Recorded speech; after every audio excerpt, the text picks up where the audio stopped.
jsem si hledal restaurant na Google a našeptávač mi nabídnul nějaký chrty. Máte nějaký dobrý vztah k chrtům? Ne, to nemáme. O chrtech to moc A kdybychom s váma chtěli pít, v jaký pardubický hospodě vás nejčastěji nejde? Většinou v Plzeňce.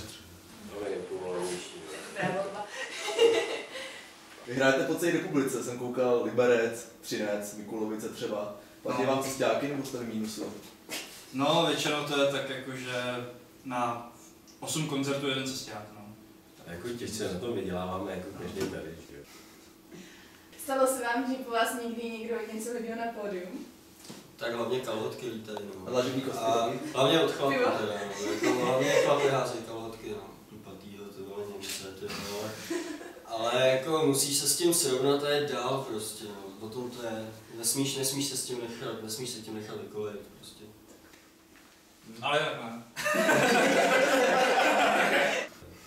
Vlastně máte nějaký vysněný stát, kde byste chtěli hrát, už jste hráli třeba ve Slezsku, že jo? Třinci a nějaký No, stát. vlastně- ale v zahraničí už jsme prakticky hráli, no, jak jsi říkal. No. Ještě na Slovensku jsem se třeba nepodíval. No. Zahrát se v Bratislavě v nějakém zafusaném klubu zadarmo. Bez cestáků. Bez cestáku. To je sen, no. To je sen. Tak. Měli jste už nějakou mediální premiéru? Byli jste v rozhlase nebo v televizi? Jasně. Jo, tak já s Honzou jsme byli v rádiu a dopadlo to tak jako různě, no.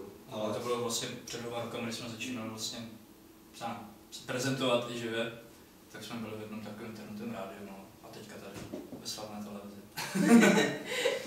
Tohle je vlastně vrchol naší kariéry, teďka, že jsme tady. To je mediální průlom teď. Myslím si, že stačí, ne? Bohatě, bohatě!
Ahoj.